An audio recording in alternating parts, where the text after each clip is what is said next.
Bem-vindos ao Dormicast, o podcast onde nada demais acontece. E é exatamente isso que você precisava agora. Feche os olhos. Imagine-se em uma taverna da Roma antiga. Luz de lamparinas tremeluzindo sobre rostos avermelhados. O cheiro forte de vinho barato misturado a especiarias, suor e fumaça. Gargalhadas altas, tropeços, brigas por nada.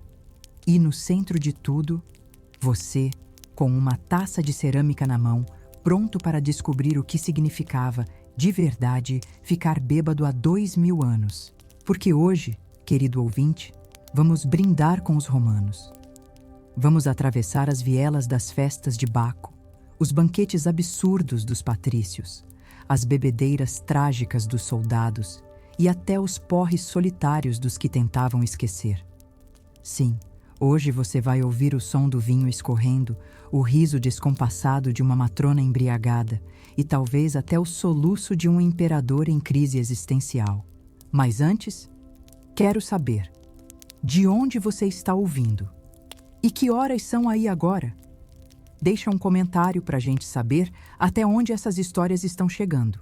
E se você ainda não segue o Dormecast, agora é o momento.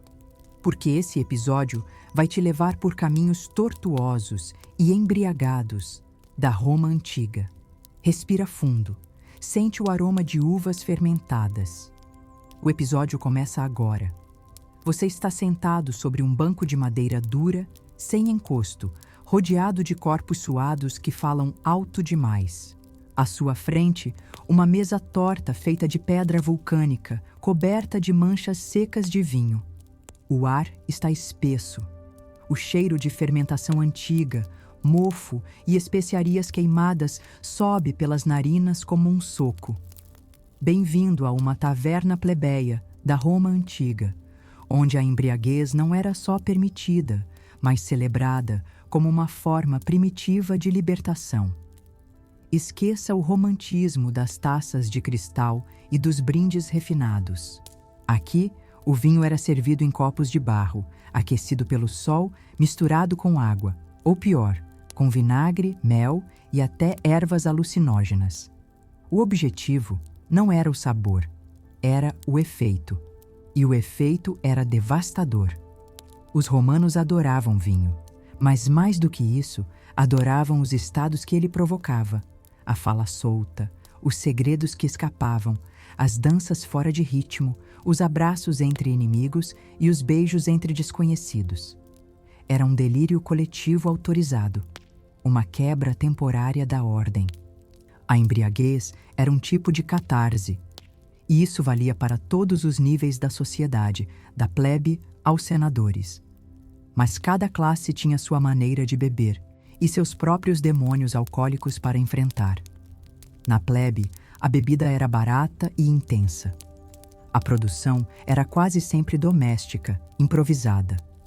Uvas fermentadas em barris velhos, guardadas em potes de cerâmica enterrados nos fundos das casas. Muitas vezes, o vinho era misturado com cal, resina de pinheiro ou chumbo. Sim, chumbo, para dar gosto e conservar. O resultado?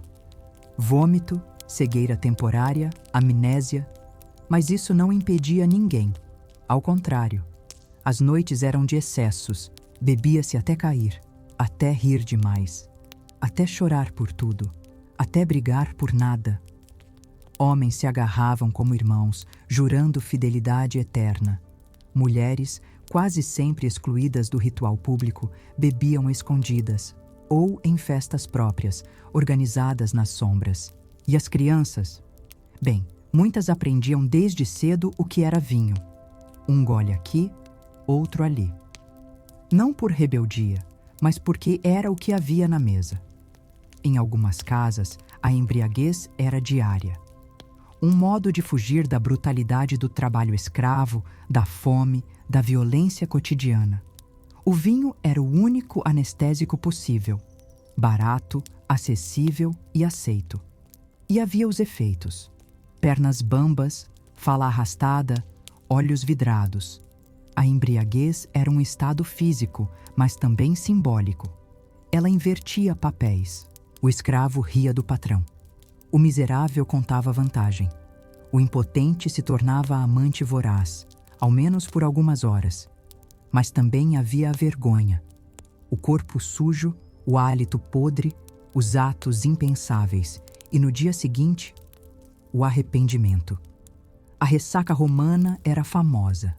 Náusea, dores de cabeça e a certeza de ter dito ou feito algo que não devia. Mesmo assim, o ciclo recomeçava. Amanhã haveria vinho de novo. E com ele, a chance de esquecer, por mais uma noite, o absurdo que era sobreviver na Roma antiga. Se nas tavernas da plebe a embriaguez era crua e desgovernada, entre os patrícios e senadores ela ganhava ares de ritual, de performance. Mas que isso não te engane. Por trás da toga impecável e da pose ereta havia tanto descontrole quanto entre os mais pobres, apenas mais bem disfarçado. Os banquetes da elite romana eram verdadeiros espetáculos etílicos. Chamados de convivia, esses eventos começavam ao entardecer e podiam atravessar a madrugada. Os convidados se deitavam sobre triclínios, sofás de pedra cobertos por almofadas, dispostos em U em torno de uma mesa central. Ali, o vinho corria solto, mas havia regras, ou melhor, aparências. O vinho era sempre diluído, com água morna ou fria, dependendo da estação, e servido por escravos especializados em manter as taças sempre cheias. Não se bebia sozinho, nem fora de hora. O anfitrião determinava o ritmo, os brindes, as pausas. E havia copos diferentes para cada tipo de vinho. Detalhes que escondiam o fato de que todos, ali, estavam se embriagando, até não lembrar o próprio nome. A embriaguez entre os ricos era mais teatral. Primeiro vinham os discursos filosóficos, as piadas eruditas, as histórias de guerra. Depois, as danças ridículas, os cantos desafinados, os elogios apaixonados a estátuas e deuses. E, por fim, o colapso. Vômitos discretos entre colunas, desmaios silenciosos, gemidos de prazer ou dor que se confundiam. Sim, o vinho levava ao sexo, ou à tentativa dele. Os banquetes muitas vezes terminavam em orgias. Escravos eram oferecidos como presentes. Músicos tocavam ao fundo enquanto pares se formavam e se desfaziam. Havia permissividade, mas também vigilância.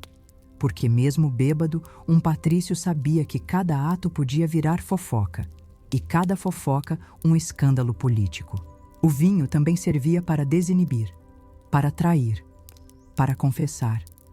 Muitos segredos de Estado foram revelados entre taças. Muitas alianças começaram entre goles e beijos maldados. E, claro, havia os excessos. Alguns senadores ficaram famosos por suas bebedeiras escandalosas. Um deles, chamado Lúcio, era conhecido por vomitar 3 vezes durante um único banquete e ainda continuar brindando. Outro, Marcelo, foi expulso do Senado por aparecer embriagado em uma cerimônia pública, nu da cintura para baixo. Mas o mais lendário de todos foi Cômodo, o imperador que mandou servir vinho em piscinas inteiras e fazia suas concubinas nadarem nelas, antes de o líquido ser distribuído aos convidados. A bebida era símbolo de status, sim, mas também de poder. Quem oferecia o melhor vinho ganhava respeito. Quem suportava beber mais era considerado mais viril. E quem desmaiava primeiro perdia pontos no jogo social. Nesse mundo de aparências, a embriaguez era ao mesmo tempo arma e fraqueza. E ao amanhecer, quando os escravos limpavam os restos de comida, os copos quebrados, os corpos estendidos, a cidade acordava fingindo que nada havia acontecido. A Roma antiga não era feita só de banquetes aristocráticos e tavernas barulhentas. Havia outro cenário, menos documentado, mas tão alcoólico quanto: os acampamentos militares. Lugares onde o vinho era mais que prazer, era estratégia de sobrevivência. Imagine um campo aberto, cercado por paliçadas improvisadas, tendas de couro, fogueiras acesas, armas encostadas ao lado dos escudos. Ao cair da noite, o vinho era distribuído entre os soldados, não como um presente, mas como parte do salário. Sim, os legionários recebiam parte de seu pagamento em vinho. E não era qualquer vinho. Era forte, ácido, muitas vezes azedo. Mas era tudo o que tinham para aliviar as dores do corpo, os medos da guerra e a saudade de casa. A embriaguez, nesses acampamentos, era funcional. Bebia-se antes de dormir, para acalmar os músculos e distrair a mente. Bebia-se antes das batalhas, para mascarar o terror e fortalecer a coragem. E bebia-se depois, para esquecer os corpos dilacerados, os gritos, o cheiro de sangue. A noite romana de um soldado embriagado era povoada por canções desafinadas, histórias exageradas e brigas explosivas. O álcool soltava o riso, mas também a raiva. E muitas dessas brigas terminavam com ferimentos graves, ou pior. Os oficiais sabiam disso. E, por vezes, usavam a embriaguez como forma de punição ou manipulação. Soldados insubordinados eram forçados a beber até desmaiar. Outros eram deixados bêbados de propósito, para cometer erros que justificassem castigos. Havia também os que simulavam a embriaguez para fugir de missões perigosas, arriscando a vida em troca de uma chance de sobrevivência. Mas o álcool também criava laços. Legionários formavam grupos de afinidade baseados nos hábitos de bebida. Compartilhavam taças, cantos e promessas. Promessas de que voltariam juntos, de que se vingariam, de que se enterrariam com honra se preciso. E quando um morria, era comum que os companheiros deixassem vinho sobre sua cova. Um último brinde, um último gole compartilhado com o além. Curiosamente, os soldados acreditavam que o vinho purificava. Ajudava a te afastar doenças, espíritos ruins e pensamentos perigosos. Muitos mergulhavam amuletos em taças antes de beber. Outros faziam orações silenciosas. A embriaguez, nesse contexto, ganhava uma aura quase mística, e havia os extremos. Historiadores romanos relatam episódios de soldados que beberam tanto antes das batalhas que não conseguiam manter-se em pé. Foram massacrados. Outros, em revanche, lutavam com fúria redobrada, como se o vinho lhes desse força sobrenatural. Essa ambiguidade entre o veneno e o elixir define bem o papel da bebida no cotidiano militar romano. Era escudo e faca, abraço e tapa, cura e condenação. E quando a guerra terminava, muitos não conseguiam mais viver sem ele. Ex-soldados tornavam-se alcoólatras errantes. Viviam nas margens da cidade, repetindo histórias de glória, enquanto mendigavam por um gole. Aqueles que um dia beberam por coragem, agora bebiam por esquecimento. No coração da Roma antiga, entre mármores imponentes e becos imundos, o vinho também fluía nos cultos religiosos. Não como uma indulgência, mas como ferramenta sagrada. E aí, a embriaguez ganhava contornos divinos, delirantes e, por vezes, perigosamente subversivos. Um dos cultos mais intensos era o de Baco, ou Dionísio, o deus do vinho, do êxtase e da loucura. Suas festas, chamadas de bacanais, começaram como rituais secretos, conduzidos majoritariamente por mulheres, mas logo se tornaram eventos místicos e escandalosos, onde a embriaguez não era apenas tolerada, era o próprio caminho para o divino. Os participantes ingeriam vinho em grandes quantidades, misturado a ervas e óleos aromáticos. Bailavam até a exaustão. Gritavam, cantavam, se despiam. Era um transe coletivo. A ideia era clara: romper o controle do ego, dissolver o corpo, abrir a mente para visões. A embriaguez se tornava uma ponte entre o humano e o sagrado. Mas Roma, sempre pragmática, não tolerava bem esse tipo de liberdade. No século II a.C., o Senado declarou guerra aos bacanais, considerava que eles ameaçavam a moral pública, a autoridade do Estado e, talvez o mais perigoso, davam voz e poder às mulheres. Milhares foram presos, centenas executados. Os templos foram destruídos, mas o culto sobreviveu, subterrâneo, espalhado em sussurros e rituais ocultos. Outros deuses também recebiam vinho, Júpiter, Marte, até Saturno.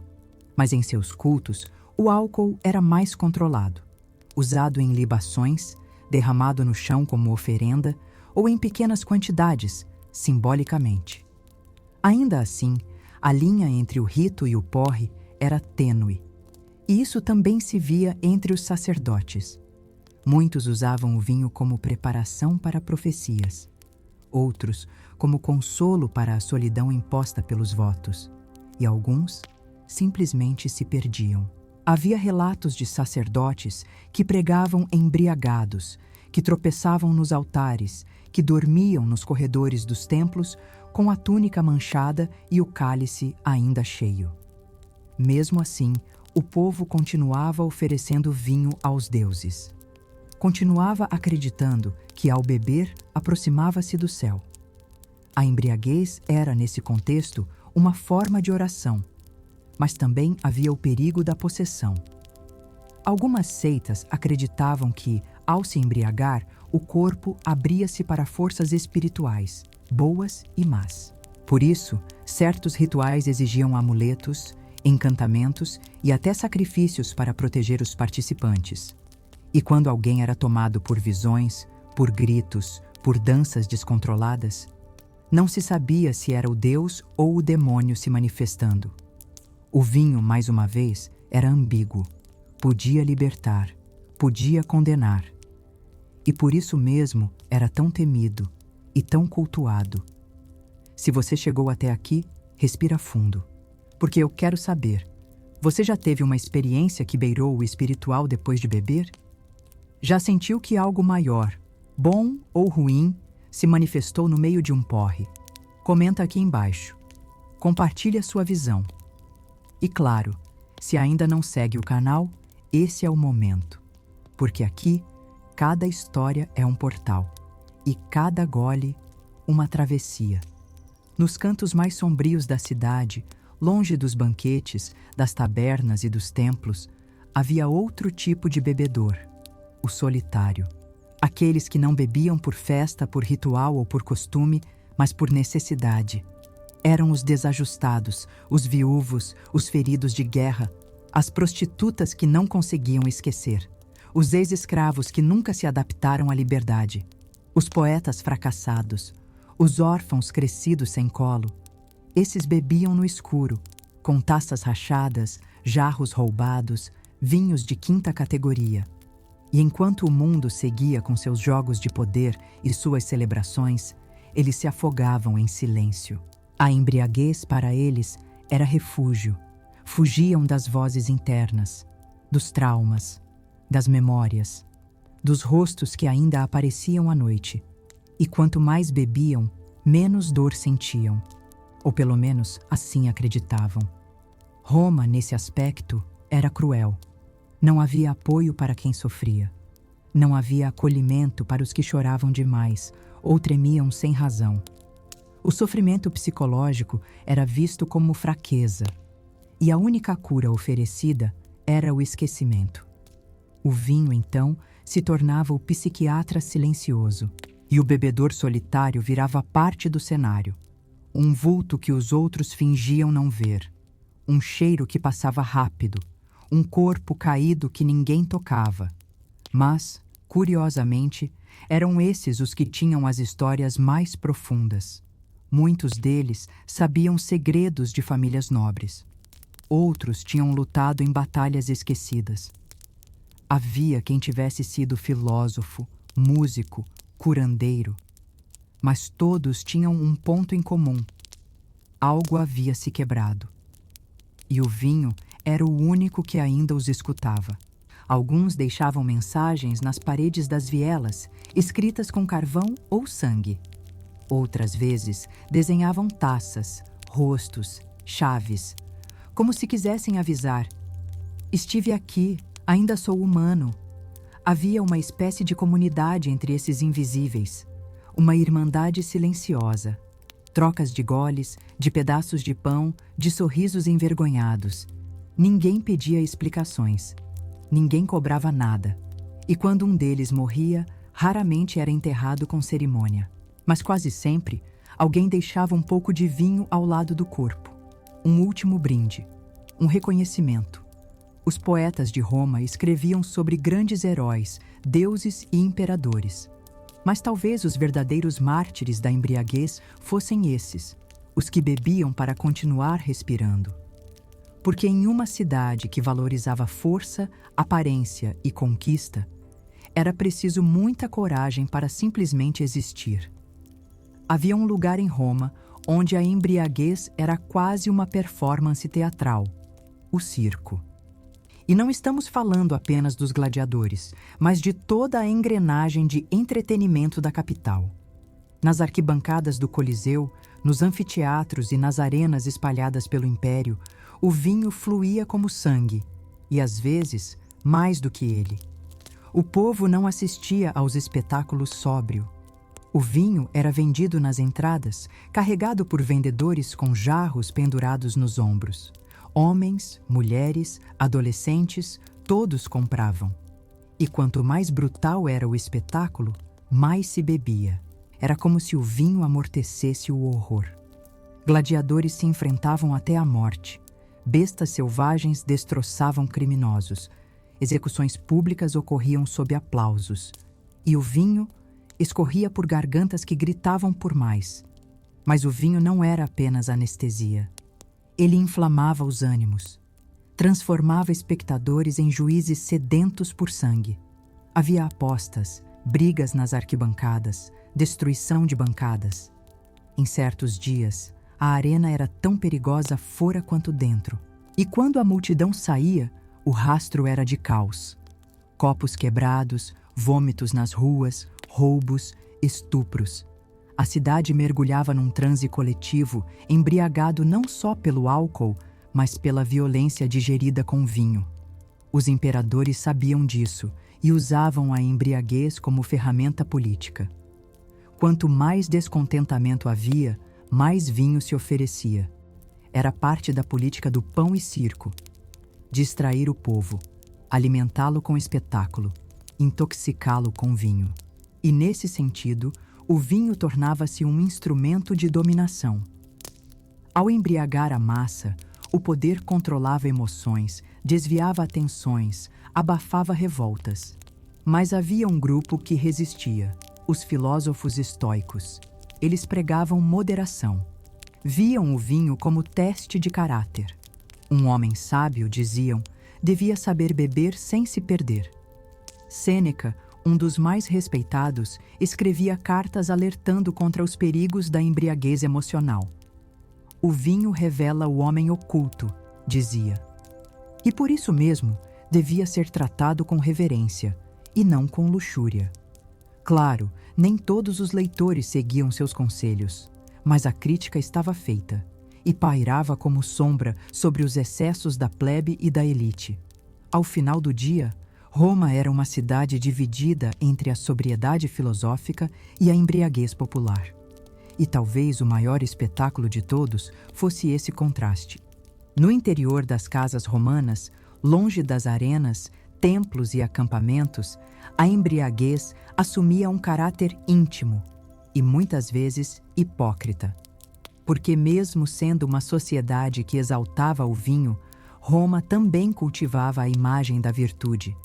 E poucas coisas eram mais escandalosas do que uma mulher bêbada. A moral romana era generosa com os vícios masculinos, mas cruel com os deslizes femininos.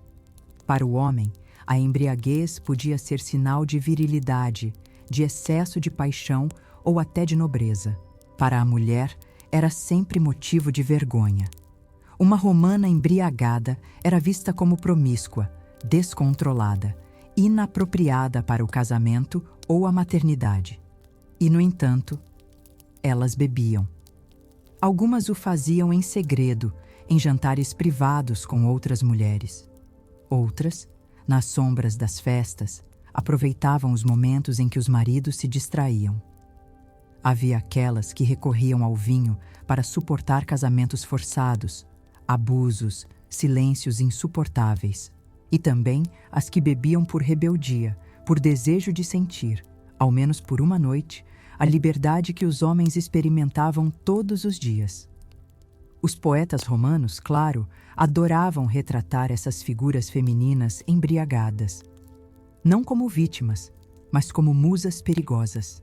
Mulheres que riam alto, que desafiavam os maridos, que quebravam taças, que dançavam sozinhas sob a luz das lamparinas. Eram vistas com fascínio e repulsa. A literatura eternizou-as como símbolos da luxúria, a história como ameaças à ordem. E ainda assim, elas estavam em toda parte. As matronas entediadas dos bairros nobres, as plebeias cansadas das feiras, as servas que dividiam restos de vinho escondidas atrás dos muros, até mesmo as vestais, sacerdotisas que juravam castidade e disciplina, foram acusadas, em mais de uma ocasião, de se embriagar durante as cerimônias.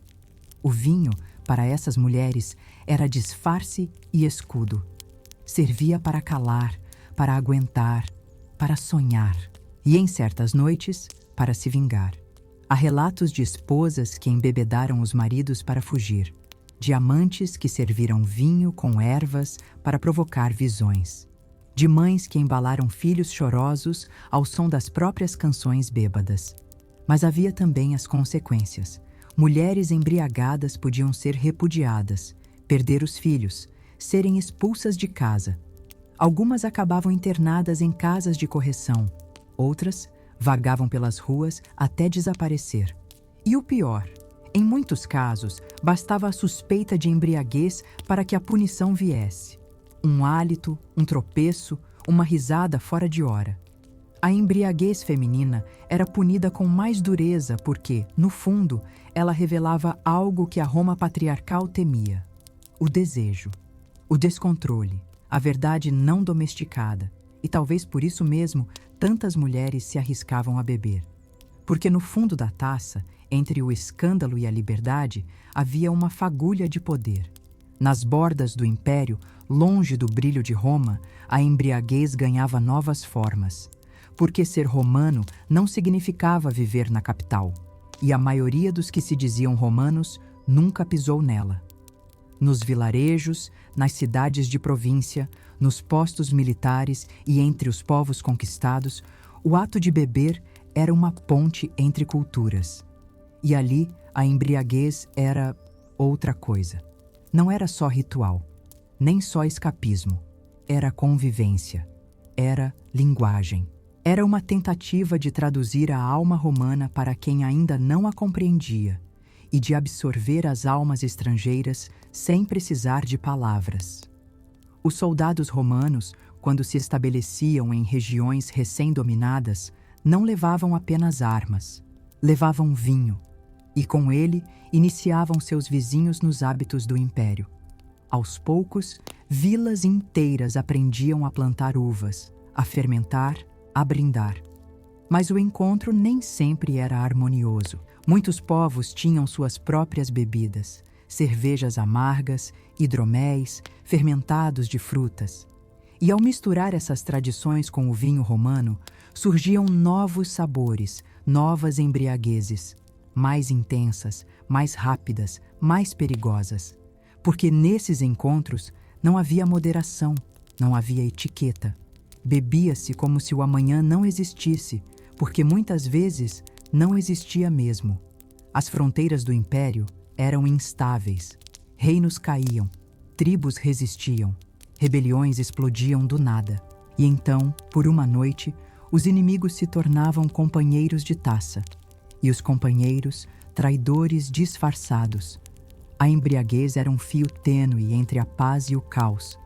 Há relatos de confraternizações entre legionários e guerreiros germânicos que terminaram em massacres, de líderes tribais que serviram vinho envenenado aos romanos, de pactos selados com brindes e quebrados pela manhã. mas também há relatos de amizades improváveis, nascidas entre goles, de amores, de filhos mistos, de culturas que se entrelaçaram justamente por compartilhar a embriaguez. E não foram poucos os imperadores que incentivaram esse tipo de fusão. Oferecer vinho era visto como civilizar, integrar, romanizar. E, ironicamente, quanto mais os romanos ofereciam vinho, mais se perdiam em culturas que não compreendiam totalmente. O império expandia, mas também se diluía. E o vinho era testemunha disso. Foi em uma taberna da Gália que se ouviu o primeiro grito de insurreição. Em uma vila da Espanha, que um tribuno se apaixonou por uma druida. Em uma estrada da Síria, que um centurião embriagado abandonou o posto e fundou uma nova aldeia. A embriaguez nas bordas não era apenas decadência, era reinvenção. Se você chegou até aqui, me diz, qual foi o lugar mais inusitado onde você já brindou? Qual o vinho mais estranho que você já experimentou? Comenta aqui, compartilhe a sua história. E se ainda não segue o Dormicast, esse é o momento. Porque a próxima taça pode ser a que muda tudo. No final da vida romana, quando o império começava a ruir, a embriaguez assumiu um novo rosto, o da melancolia. Era um tempo em que tudo parecia prestes a desabar. Os imperadores enlouqueciam, os cofres secavam, os inimigos batiam às portas. E o povo bebia. Bebia não mais por prazer, nem por celebração, mas por desespero. As festas tornaram-se mais intensas, mais exageradas, mais bizarras. Havia quem misturasse vinho com sangue de animais, com pós de ossos, com substâncias alucinógenas. Buscavam experiências extremas, visões, esquecimento. Os banquetes finais de Roma eram pesadelos. Homens vomitavam para comer mais. Mulheres dançavam até desmaiar. Crianças bebiam escondidas. Escravos serviam sem piscar. E tudo era registrado por escribas, porque até a decadência merecia ser documentada. Nas cartas de senadores, a preocupação era clara. Falavam do declínio moral, do fim dos bons costumes, do caos nas ruas. Mas não deixavam de beber, porque o vinho ainda era o anestésico universal. Os últimos dias do Império foram marcados por uma espécie de embriaguez coletiva. Nas praças, nos mercados, nos templos. Era como se todos quisessem entorpecer-se antes que a ruína chegasse. E ela chegou. Com as invasões bárbaras, as estruturas ruíram, os aquedutos secaram, as bibliotecas foram saqueadas, os palácios arderam, mas nas tavernas escondidas, o vinho continuava sendo servido, porque o hábito de beber é mais resistente que o ouro, mais antigo que as leis, mais humano que a glória. A embriaguez sobreviveu ao império e encontrou novos corpos, novas bocas, novos desesperos. Monges começaram a produzir vinho em mosteiros. Nobres medievais aprimoraram as técnicas. A bebida espalhou-se por toda a Europa, carregando fragmentos do passado romano. E mesmo quando os nomes mudaram, os goles continuaram a carregar algo daquela melancolia antiga. Uma saudade de um tempo que nunca se viveu. Uma dor que não se explica. Um vazio que só o vinho parece preencher. À medida que Roma desaparecia nos escombros da história, uma pergunta ecoava entre os que restaram. O que restava do vinho depois de tanta embriaguez? Porque o vinho, esse líquido que atravessou templos, banquetes, trincheiras e prostíbulos, já não era mais o mesmo. Não pela composição, mas pelo símbolo. Ele havia se transformado. Na Roma pagã, o vinho era a ponte com os deuses. Na Roma decadente, era a fuga do fim. Mas na Roma cristianizada, ele ganharia novo significado: o sangue de Cristo. Sim, o mesmo vinho que embriagava soldados e fazia dançar bacantes, agora escorria em cálices sagrados durante a missa. Transfigurado, redimido, santificado. A Igreja resgatou o vinho, mas impôs limites. Não mais para o delírio, mas para a comunhão. Não mais para a orgia, mas para a salvação. Mesmo assim, nas entrelinhas dos sermões, havia ainda o eco da Roma antiga. Monges continuaram a beber. Papas brindaram em banquetes secretos. Santuários produziram vinhos em larga escala. E o povo? Bom, o povo nunca deixou de beber. Nas vilas rurais, em cabanas e adegas, o vinho seguia escorrendo, misturado com risos, com lágrimas, com memórias que ninguém ousava mais escrever. E em cada taça havia um sussurro de tempos antigos, de amores perdidos, de impérios que ruíram, mas que ainda viviam, líquidos, invisíveis, eternos, dentro de cada gole. A embriaguez, enfim, havia deixado de ser apenas um estado. Tornou-se uma herança, porque beber em Roma nunca foi apenas beber. Foi buscar algo, esquecer algo, inventar algo. Foi resistir, ceder, gritar sem palavras. E até hoje, quando brindamos sem saber porquê, talvez estejamos apenas repetindo um gesto ancestral, um ritual não escrito, uma saudade que não tem nome. No final das contas, talvez a pergunta nunca tenha sido como era ficar bêbado na Roma antiga, mas sim, por que nunca deixamos de tentar? Porque toda vez que alguém levanta um copo, seja numa taverna de rua ou em uma ceia silenciosa, está evocando algo maior que a própria sede. Está se conectando com milênios de tentativas humanas de esquecer, de lembrar, de celebrar, de suportar. E Roma, com toda a sua glória e ruína, apenas nos mostrou o quanto o vinho é mais do que bebida. É espelho. Reflete o que somos quando ninguém mais está olhando. Então, da próxima vez que você brindar, imagine-se num banquete romano. Ou talvez num beco escuro com os desajustados. Ou numa cerimônia secreta entre mulheres que ousaram rir alto. Cada gole é um fantasma, uma memória, uma pergunta sem resposta. E talvez seja por isso que o vinho nunca desapareceu. Porque enquanto houver humanidade, haverá embriaguez. Se você chegou até aqui, já sabe, este não é apenas um podcast, é um ritual. Um convite ao delírio tranquilo, um brinde à história esquecida. Então, comenta aí embaixo. O que mais te surpreendeu nessa jornada pelas taças romanas? Qual parte te deu vontade de brindar ou de fechar os olhos? E se ainda não segue o Dormecast, faz isso agora, porque aqui toda noite é uma travessia e toda história um convite para dormir ou despertar. Boa noite, insone. Até a próxima taça.